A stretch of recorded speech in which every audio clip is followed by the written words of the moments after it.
Hey, bestie boos. Welcome back to the pod. Welcome to Real Talk. If you're new here, welcome. Okay, join our fam. We're crazy. No. But I genuinely love recording these podcasts. You guys do not understand. And I've been seeing it grow, and I've been seeing more of you guys comment on my Snap and be like, "Oh my gosh, I feel like I know you now. I feel like we're on FaceTime."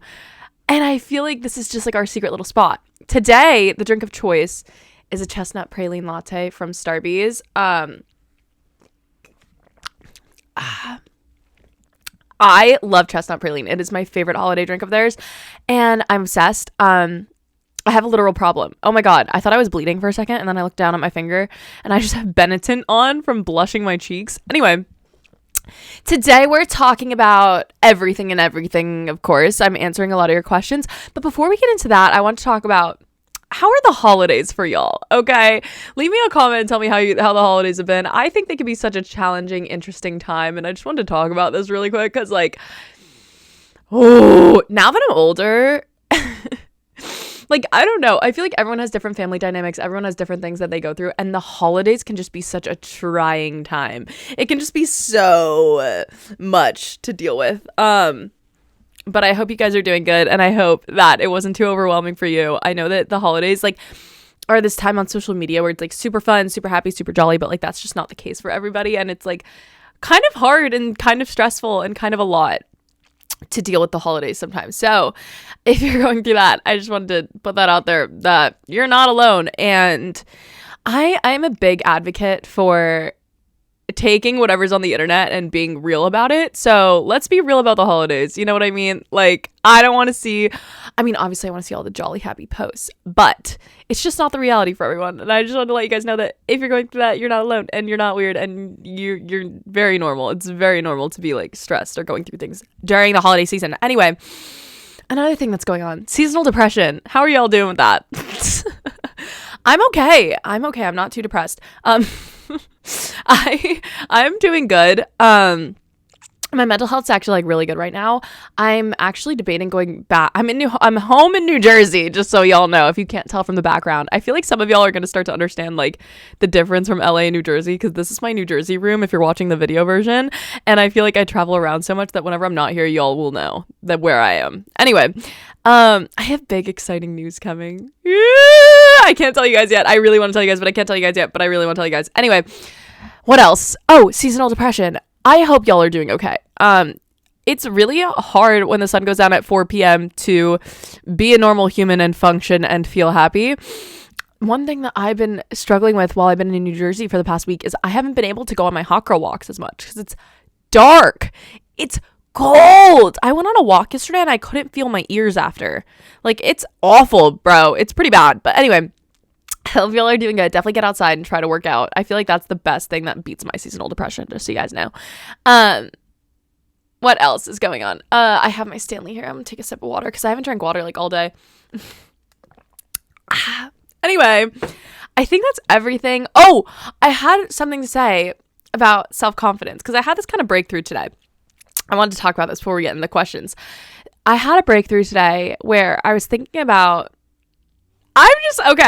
when I'm home in New Jersey, I don't get ready as much as when I'm living in LA, and I feel like I'm really hard on myself with my self-esteem and how I look on a day-to-day basis, and I get really sorry to switch the topic really quick. I learned how to do my nails at home, and if you're watching the video version, they look so good. I don't want to go to a salon ever again. I learned how to do them and they look so good. I bought every viral TikTok product and I did my nails at home and they're so good. So let me know if you guys want me to make a video on that. But anyway, oh gosh, what was I talking about? Oh, self-confidence. I've been really hard on myself with how I look on a day-to-day basis, especially in the winter. You're just not as effortlessly pretty as the summer, okay? It's pale, your skin's dry, you feel gross, you don't want to shave. It's just all these things mixed together that make your confidence go a little lower. It takes a little bit of a dip. But one breakthrough that I had today about confidence is we look at ourselves through the lens of so many different people. We look at ourselves through the lens of so many different people. What your parents have to say about your appearance, what social media has to say about your appearance, what comparing yourself to celebrities. We look at ourselves with so many overlaid lenses that it's almost impossible to be happy with how you look or how you are. And that's something that I've noticed lately. So one thing that I kind of had a breakthrough about today was like, I just want to look at myself through the lens of me. And in that lens, I'm enough. Like in that lens, I get to create my own idea of what's beautiful. In that lens, I'm not comparing myself to anyone else. And take off all the lenses that you put on yourself. Social media, what your friends say, what your parents say, like all of the different voices in your ear telling you what you should look like, what you should be doing, how you should act. And just look at yourself through your own lens. I don't know why that like metaphor like worked for me, but I was like, whoa, in my own lens, I'm literally perfect. You know what I mean? So I don't know, that kind of helped my confidence, and I thought I'd share that in case it would help anyone else's. But let's get into the questions. I'm taking questions from Snapchat and from my podcast. Did you guys know that you could leave comments on Spotify and Apple? Because I did. And if you guys leave me a comment, I will go look at them because that's where I'm taking questions from today. So let's start from the pod. I'm going to read some of your comments because I always love when you guys leave comments on the pod. Here we go. Hey, Niki, I'm 16 and I really like this guy. We're best friends and I think I might love him. I can't figure out how to tell if I love him and want to date him or love the idea of having a first boyfriend. Oh, good for you for being freaking self-aware, because honestly, when I was 16, the guys that I liked, I didn't even know what their personalities were actually like. I just liked them, and then I would like come up with their personality in my head. And honestly, I was in love with the idea of having a boyfriend more than them. They were nothing special, to be honest. Anyway, so good for you for being self-aware. If you're best friends and you think you might love him. Okay, when I was younger, I went through like a similar situation, and I bring up the story a lot, but it really helped me at the time. One of my friend's moms, I was talking to her about this guy, and I was like, I don't know if I love him. I like don't know if I want to date him, tell him I like him, or keep us as friends. I just got hair in my mouth. And my mom's friend said to me, if it's worth risking the friendship, then you like him and it's worth telling him. But if it's not worth risking the friendship, then you're probably just in love with the idea of it. And that was so helpful. If you guys want to know how that story ends, I told him I liked him. And then he said, it's been 2 weeks. I've moved on. But that's being like 16 for you. Anyway, I think that you're self-aware enough where, girl, do you like him? Like, think about it. Like, literally write down the traits that you like or don't like about him. And like, if you can't think of his traits off the top of your head, then you don't know him well enough to know if you like him. Like, actually make sure you get to know him. And then if you think it's worth risking the friendship, then you probably actually like him. And you should tell him because life is short. And YOLO. Also, once you go to college, you kind of get a whole new pool of people. So, like, honestly, YOLO high school. YOLO it. That's, like, my advice. Anyway, every bad story is going to turn into something you laugh about later on. You know what I mean? So just do it. I don't know. I'm enabling you. I'm sorry. My God. Niki, I have a guy best friend. Ooh, similar situation. And I'm obsessed with him. I can't seem to get myself to tell him I don't think he likes me. What do I do? Ooh. Okay. Why do you think he doesn't like you? Because you can't ever change yourself or convince someone to like you. If someone doesn't like you, they don't like you. So one thing that I'm not understanding here is you're saying you're obsessed with him, but you can't tell him because you don't think he likes you back. If you don't think he likes you, that should immediately be a turnoff for you. That should be like do you understand that you're saying you're obsessed with someone who doesn't see your worth? Do we see the problem here? You can't be obsessed with someone who doesn't see your worth. Like, you are worth so much time and effort, and you're beautiful. You have an amazing personality. Like, this guy, if he doesn't see that, what is there to be obsessed with him over? I just think that since I matured, that it is officially an ick for me if a guy doesn't see my worth.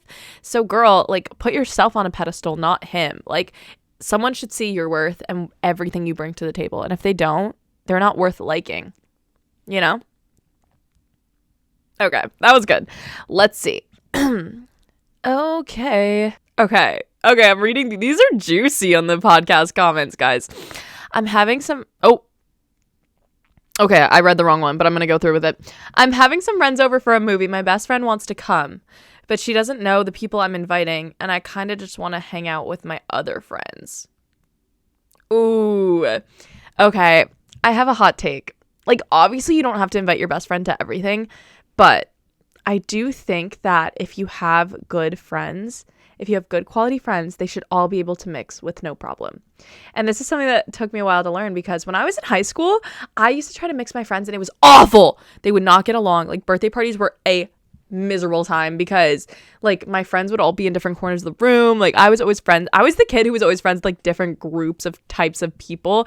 And when I tried to mix them, it was disaster. So something I learned is, because we're in high school and we're petty and we're cliquey, if you have good friends, they should all be able to mix, and you should want them to mix. Like, that's how it should be. So I don't know. I think you should invite your best friend to the movie. And if, like, they don't know each other, that shouldn't really be a problem. If they're all good people, they will mix.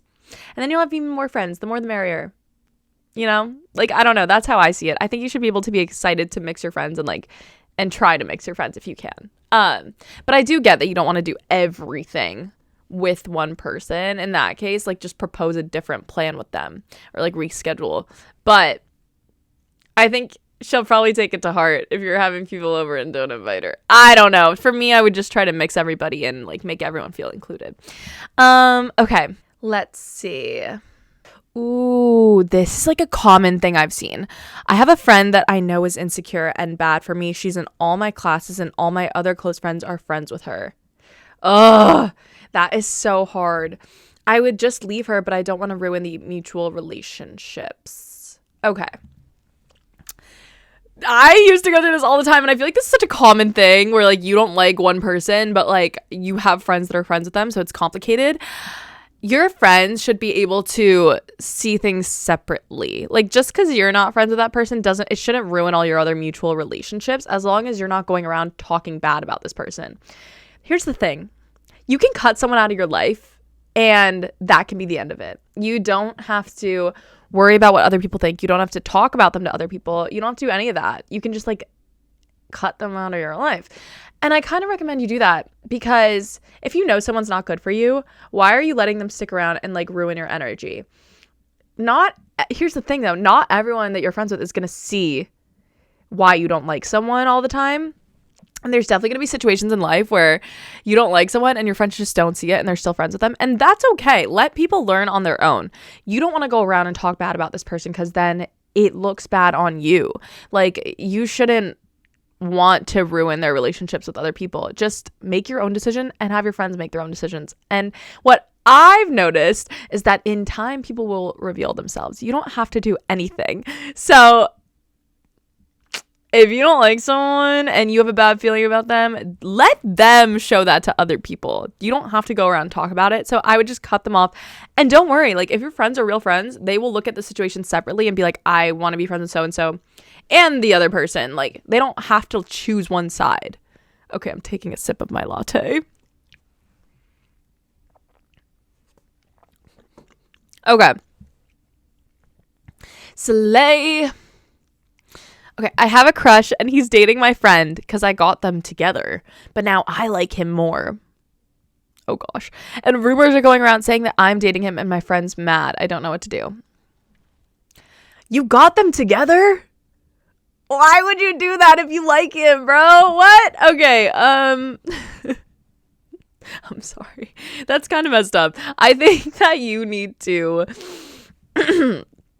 give them a chance to date if you got them together. Like, that is kind of strange. If I liked someone, I wouldn't be setting them up with someone else. Do you know what I mean? Like, why did we do that? I just think that friendships are, overall, in general, friendships are so much more important than liking a guy. So please keep that in mind and do not be, like, putting this guy on a pedestal and trying to, like, break him up with your friend or trying to, like, get in there. Like, if they're happy, like, they're happy, and your friendship should be more important, because guys, like, at the end of the day, they come and they go. Like, let's be for real. So I don't know. I'd prioritize your friend in this situation. Try to let them date. Maybe just voice to your friend how you're feeling. Like, oh, I didn't realize it. Actually, that sounds like a bad idea. I was going to say tell your friend you like him, but that's probably a bad idea. You know what? I think you need to give them time to date and see how it goes and prioritize your friend over everything. Okay. Anyway, especially if you set them up, like, I'm sorry, you kind of did that to yourself. That's so bad. Why would you do that? Okay, let's go to Snap for some cues. Please talk about what to do when you think your ex likes you and you like him, but you're not sure. Guys, you're putting me through the ringer. This is a hard situation because I don't know the full story. And I think the thing with exes is that it's complicated. Okay, what are we doing here? Why are we going back? I need a thorough explanation as to why you guys broke up, okay, if you're considering getting back together with an ex, I need you to meet these expectations. You need to know why you broke up. You need to know the exact reasons or reason. And if it's cheating, no. Okay, anything else? If it's something that is fixable, if the reason you broke up is fixable, then we can dive a little deeper into this. Did he change? Did they change? Okay, that is another main question. I want to know the reason why you guys broke up, and did they actually change their character at all, or are you guys just like trying again?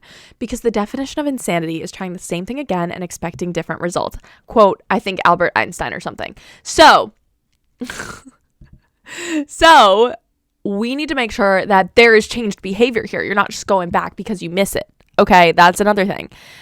And let's be for real. Don't lie to yourself because that's just going to lead to more hurt. You need to make sure that you're in a place where you're protecting your energy. And if someone let you down once, why are you letting them back in your life unless they've made like huge character shift? And let them prove that to you with their actions. Don't just let someone come back into your life with words and be like, I've changed this, this, and this. Like, don't believe that. Why would you want to believe that? Like, I personally would want to see someone like change their actions, and then I would consider giving them another chance. But like, be careful. That's all I'll say.